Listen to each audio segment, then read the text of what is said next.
The Teton River begins quietly as a spring creek west of the Tetons before plunging into the tablelands of eastern Idaho, creating a rugged wilderness canyon.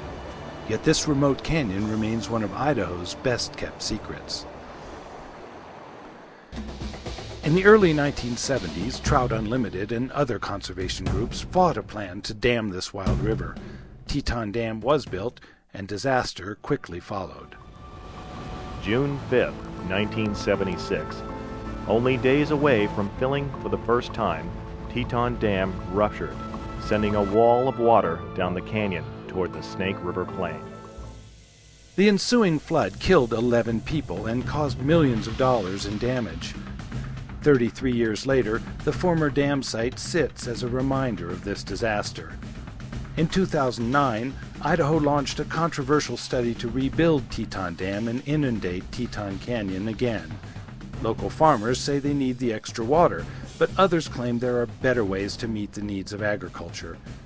They warn that Idaho is on the brink of another tragic mistake, once again losing a wild river.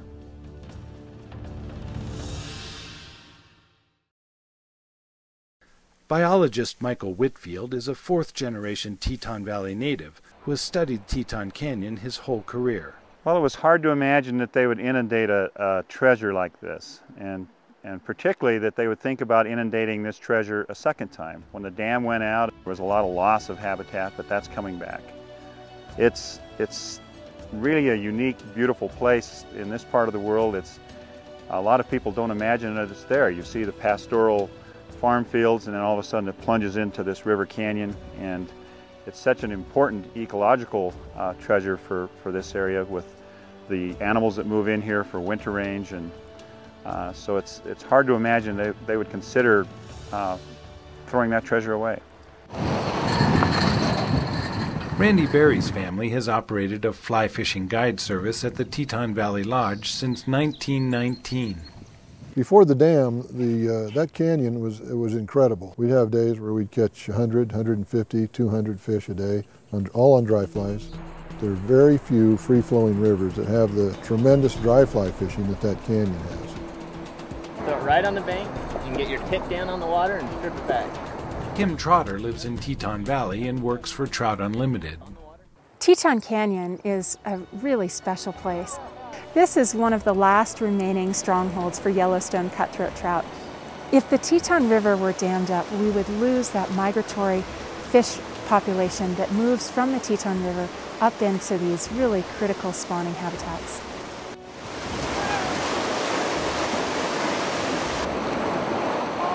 Pulled him out of the whitewater, huh?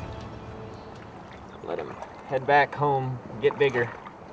Estimates right now are around $1 billion for rebuilding Teton Dam. We look at that and we say, well, gosh, who's going to pay for that? Is that burden going to fall on eastern Idahoans, on all Idahoans?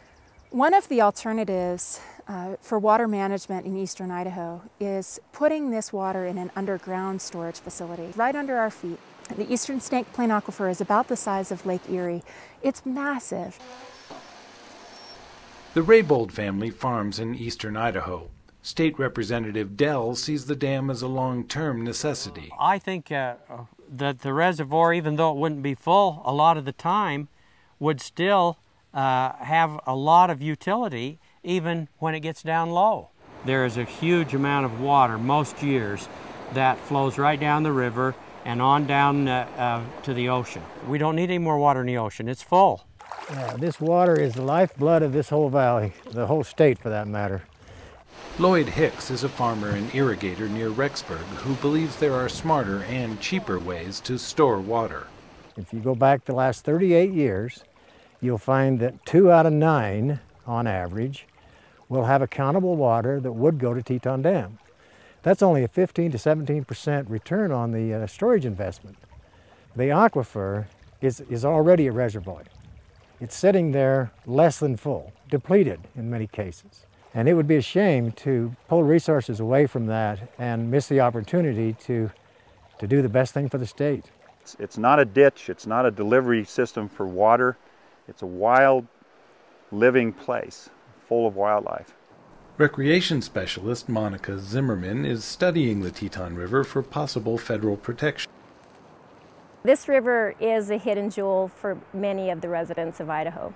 The Teton River and the tributaries to the Teton River were found eligible for inclusion in the Wild and Scenic River System. This is a stronghold for Yellowstone cutthroat trout, and then it's a great area for wildlife habitat.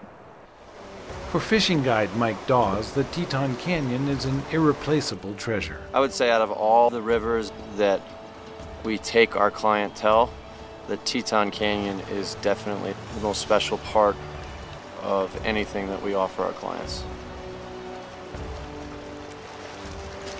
If they did build a dam and tried it again for the second time, this canyon that we're in right now would be underwater and there would be no more river, no more trout in this section. I think probably the biggest threat to this river canyon, the Teton River Canyon, is the fact that there aren't that many people who are aware of it. If you go to that river and look over the rim or get on a boat and float down that corridor, there's no question that that should be left the way it is.